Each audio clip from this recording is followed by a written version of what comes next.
Well, good evening, everyone. Welcome. Looking forward to tonight's conversation. We've waited our customary minutes for the traffic delay, so anybody else is just late at this point, all right?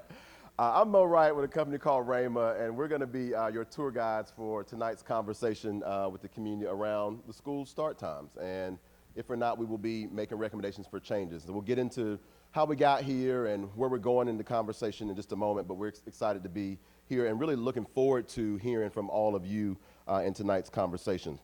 I will say at the outset, and you'll probably hear us say this throughout, that we're not here to really deal with a specific recommendation. What tonight is about is listening. And so you have a number of our both stakeholder committee, members of our Board of Education, you have members of our administration here, all just wanting to hear from the community around if there should be changes at all, and if so, what would the implications of an earlier or a later start time mean for you, your families, and the community members that you all care about. So that's really the dialogue we want to have tonight, and then we'll move it into Q&A here after we give you some preliminary information. Let me acknowledge a few folks. You'll hear from a little later, our district administration team. They'll come and they'll be actually answering some questions if you have them as you go through the Q&A process later. So I'll introduce them later, but Superintendent Briggs and his team is here. We also have members of our Board of Education. Our school board is here. So Mark Henson, Kathy Olszewski, and J.D. Posted. If you just want to wave, I'll let folks know you are in the room listening alongside everyone else. And so glad that members of our board are here as well. He's hiding over there, but he's here. Very good to see you. And then there another special group we put together, a representative of the community, of our district, parents, business owners in this community, and we call them the Stakeholder Committee. That's a fancy name for folks who care. And they're going to be working alongside, listening over these next several meetings to really understand, is there a need for a change? And if so, what kinds of things do they need to be thinking about as they make a recommendation or not to the district administration and ultimately to the school board. So that's really, so thank you Stakeholder Committee members for being here. If you would wave as well, have some down here in the front. So give them a hand for their commitment to this community and for all they will do to further this work. I'll just say by way of housekeeping, the restrooms are out right outside the door across the hall, so both men and women's are there. So if you need to excuse yourself at any point, feel free to do that. I would ask you, you are in a middle school gymnasium setup, and so watch the stairs, because if you go tumbling, I cannot catch you. So let's make sure you are careful in doing that. You will get an opportunity to weigh into the conversation a little later, and I'll tell you the rules of engagement from there.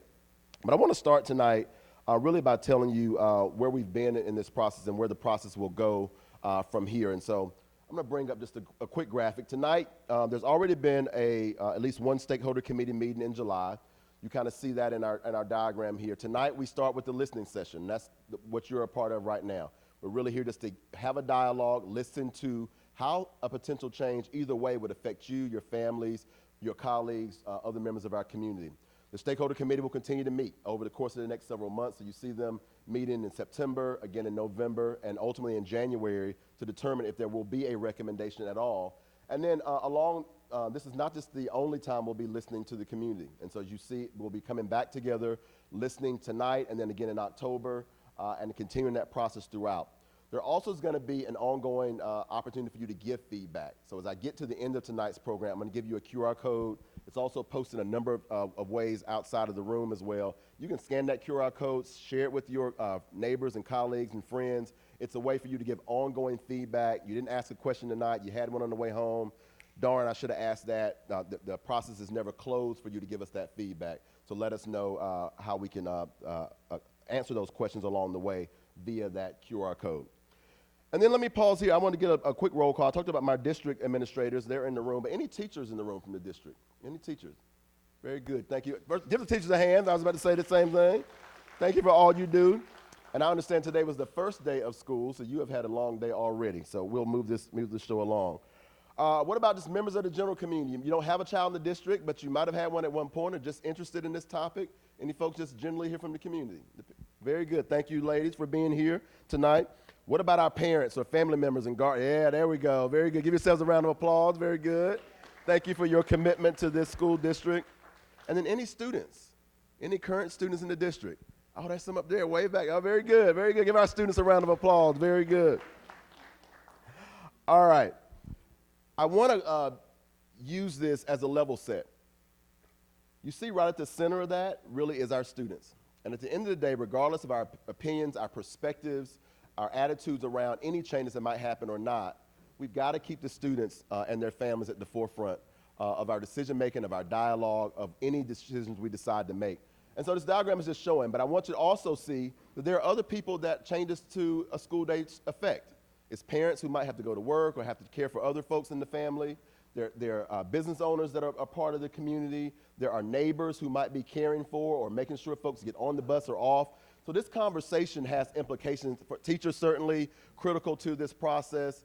And so this conversation is really about making sure we keep all of the stakeholders in mind, but at the center of that has to remain our students and what they need in order to thrive and to go out and be the most productive citizens they can. Can we agree on that? That they should be at the beginning? Very good. Thank you for that.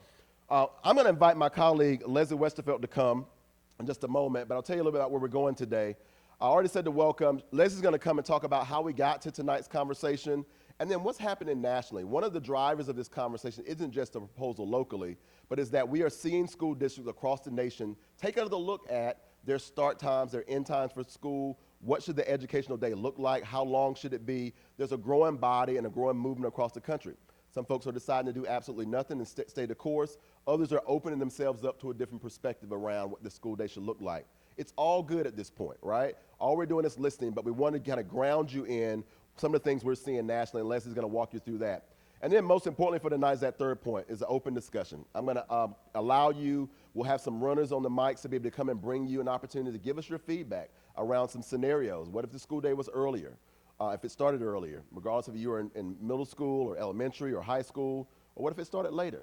What would it mean for you, your family, your work day, those kinds of things? So you can go ahead and start thinking about ideas and how you might want to share them with us so we get you on record and your ideas on record for how we might think about this issue as we continue through this process over the next several months. All right, that's where we're going. So Leslie, I'm going to turn it over to you. Give us a little bit how we got here, where the research has taken us, and I'll come back in a little bit. Great, thank you. Oh.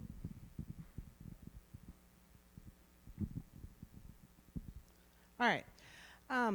Okay, so we did want to just kind of level set with what the conversations have been so far, and then also preview some of that research. We're not going to go super in depth with it, but we do just want to kind of make sure that we're all operating on kind of the same baseline information.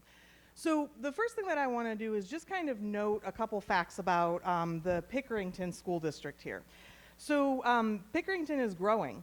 The whole city is growing, but also particularly the school district. We've seen total student enrollment grow 5% since those pre-COVID enrollment numbers. What you're seeing here is, I knew I would do that. There we go. You're seeing a dip, obviously, in 2020, but now we're on a pretty strong trajectory. 28% of the students that are enrolled are low income or financially underserved. And I just want to call that out because we know that schedule changes can sometimes disproportionately affect families that are working in jobs that might have less flexibility and is really, kind of dependent on that means of income. Also, 40% of all students participate in extracurriculars, and 65% of all students enrolled in grades 7 through 12 participate in extracurriculars. I'm highlighting that again because that is something that obviously is a concern, especially when we start talking about shifting that day a little bit later. And then the other thing that I want to note is 14.5% of all students have some sort of disability. That could be physical, learning, et cetera.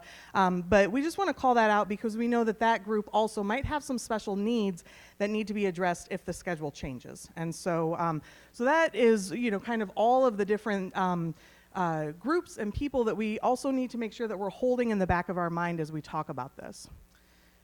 So, the issue of potentially changing start and end times was raised in March 2023 by some teachers that were really concerned about students, particularly elementary students, getting home so late in the day.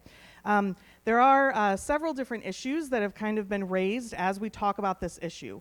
So one of them, as you'll see here, is a lack of elementary student focus in the afternoon. The day gets kind of long, it gets kind of late, and so that last half hour of the day is just really challenging, and what we've heard is kind of unproductive.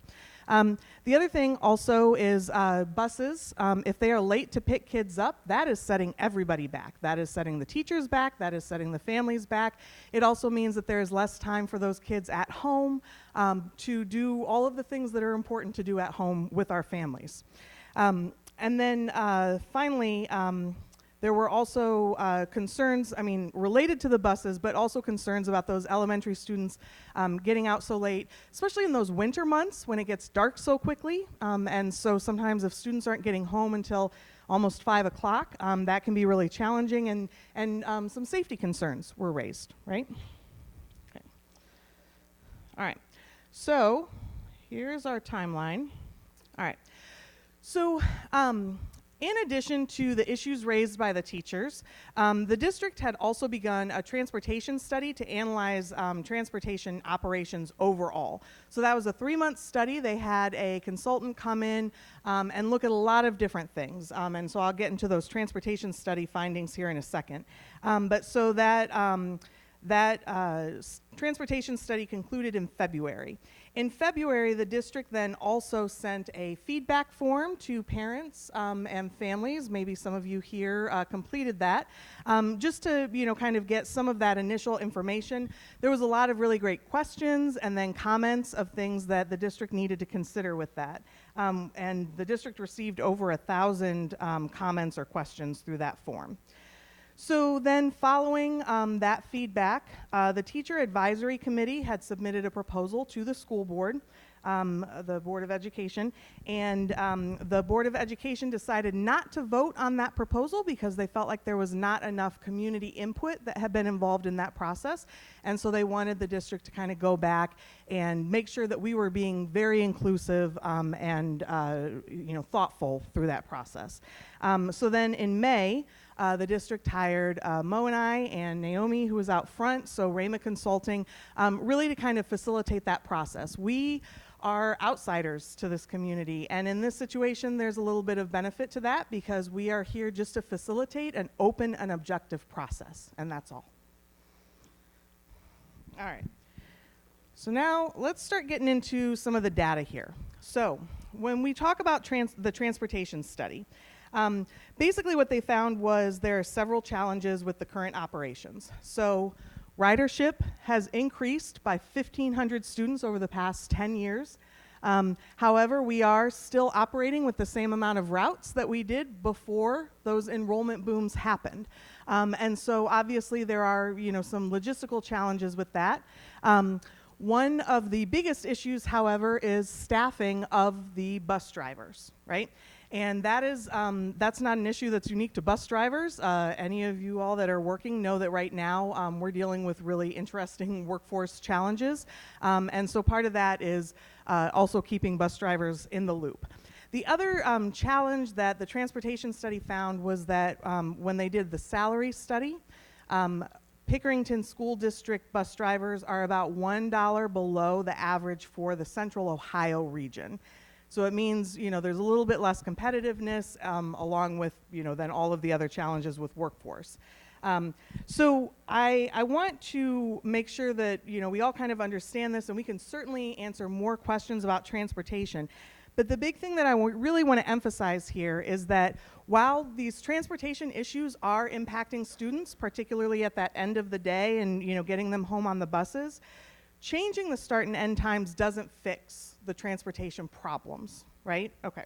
And so we certainly are available to answer questions and things like that, but I don't want this to be seen as a busing issue, and if we just fix our bus problems, then all of this goes away. So the start and end times will impact this, but they are not driven by this. Okay. All right. The next data set that we looked at was the parent and teacher survey that some of you all participated in. So Rama also conducted our own independent analysis, a qualitative thematic analysis of it, if you want to get specific. And so these were some of the common themes that we found. So both parents and teachers are concerned about the impact of extracurricular activities and then student well-being, right? We don't want them spending all of that time here. We want to make sure that the afternoons and evenings leaves enough time for family and sports and clubs and all those things. There also is concerns about the logistical and the safety implications of those start and end times, which we talked about.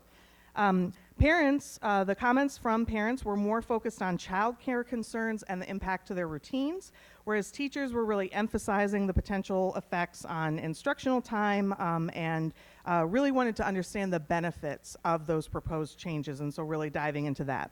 However, both groups really emphasized in their comments we need careful consideration of any proposed changes and really making sure that we are not creating a burden on the families while we are also improving the experiences of our students. All right, now I just want to touch really lightly on some of the national research trends here. So, the first thing is there have been a lot of different studies.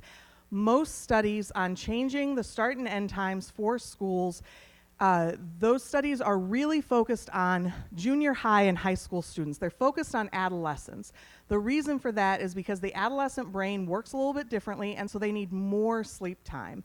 And so what a lot of national studies have found is that when you make the start day later, particularly for high school students, but also junior high in this situation, sometimes they call it middle school, what they all saw was at least marginal improvements in academic performance.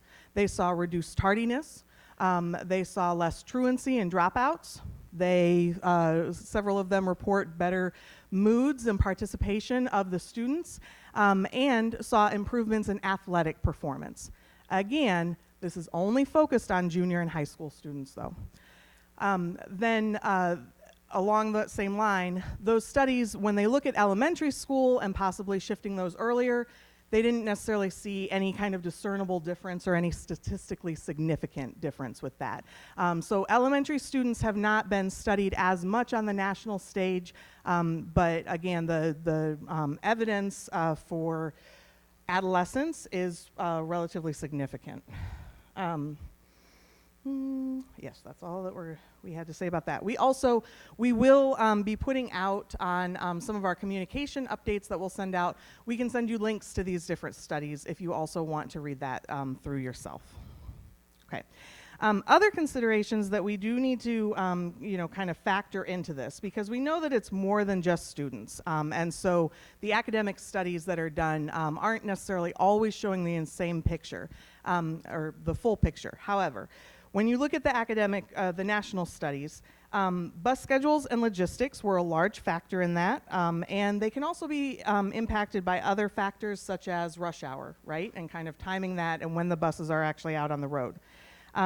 Extracurricular activities was the top concern of parents across those studies that they did in other states and cities, and so we know that that is something that needs to be examined and thought through. A lot of families in those studies were voicing concerns about not being able to adjust their work schedules and also perhaps needing before or after school childcare, which can mean then all of a sudden this is a new cost that your family has to incur, or a new transportation challenge because now all of a sudden you're trying to work around a different kind of schedule. And then the other thing is, while we're talking about childcare, we also need to make sure that the community is available or has the resources and the assets to potentially handle an increased demand. And what does that cost look like for families? So these are the things that have come out in the national studies. What we're going to do now is kind of figure out, okay, are these the same issues for Pickerington? How are they different for our community? And how do we feel about that? Obviously, with any conversation, there are trade-offs, but these are all things that we definitely want to make sure are part of that conversation as we're making decisions. We are right on time here. So again, very high level. We have lots of resources that we can certainly share with you on those national studies so that you can see more about that. But we just wanted to give a couple highlights to help kind of ground us all in this conversation. So before we move into open discussion, is there any questions about the information that we have presented? And can we get our microphones ready as well for the audience? Oh, great. Okay. Any questions about that data?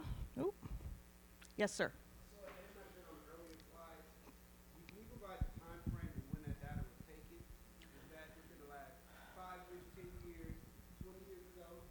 So that's a really good question. Should have been prepared for that. But I will say that these are more recent studies. I don't know about 5 years, but certainly all of them within the past 10 years. Because this is kind of a newer issue that has been percolating. California in, I want to say it was 2018, actually changed their state code to say that high school could not start earlier than 8:30 a.m. So, other questions? Yes, ma'am. How are we classifying junior high? What age range is that? So in this situation, junior high is going to be including 7th and 8th grade. Again, it's really about that adolescence. So once they're hitting 11, 12-ish is when the research says their brains kind of start needing that extra recharge time. Yes, ma'am.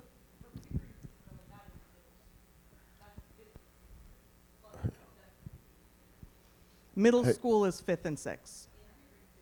Hey, folks, we're recording. That's the only thing I was going to say. Keep asking your question. Just make sure you get a mic because we are recording and we want to make sure we pick up your good questions. So yes, on the I mic. am aware that it doesn't necessarily always line up with that. I use the moniker junior high here. These studies will actually usually call it middle school because a lot of middle schools are 6, 7, 8. In this situation, though, yes, the Pickerington middle schools would not apply because they're too young. Well, would not apply for that point. Yes. But half of the middle school does, Okay. I guess is my driving point. Half of the middle school. Because middle school is 5th and 6th grade. Right. So 6th graders nationally would be considered 6th, 7th, and 8th middle school. And so I think we need to be thinking about that in this process. Yeah, that's a good point. The data is not always super aligned.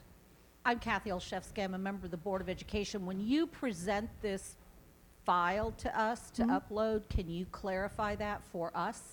Sure. Because Lindsay has a good point, and we all know that we're a little odd here in Pickerington, but we have 4 building levels. But when you say junior high or when you say middle school, that could be differently. Right. So where possible, can we tailor make this slide deck for Pickerington schools? Sure. Yeah. And again, I'm specifically using junior high in this setting because that's your 7th and 8th grades, correct? Yeah. So now the studies may go as low as 6th. And so we can certainly, we'll look at that. But yes, what we're really talking about is adolescence here. Okay? I've got one. I'm a parent about the scope of extracurriculars. And when you say extracurriculars, are you talking about just the school offered activities or the broader community activities that the kids have going on? Yeah, I think that includes anything like clubs or, yes, like if you've got a program at the YM or something like that. Absolutely. Yep. And I'll just add, so I'm a psychology teacher here. I teach AP psychology for Pickerington, so this is literally what I teach. And yeah, I'd say it's about adolescence hitting puberty, so it's not like you hit 6th grade or 7th grade and it's just boom, a switch. But you will see once you go through that puberty, it's called a circadian rhythm, but your 24-hour cycle shifts.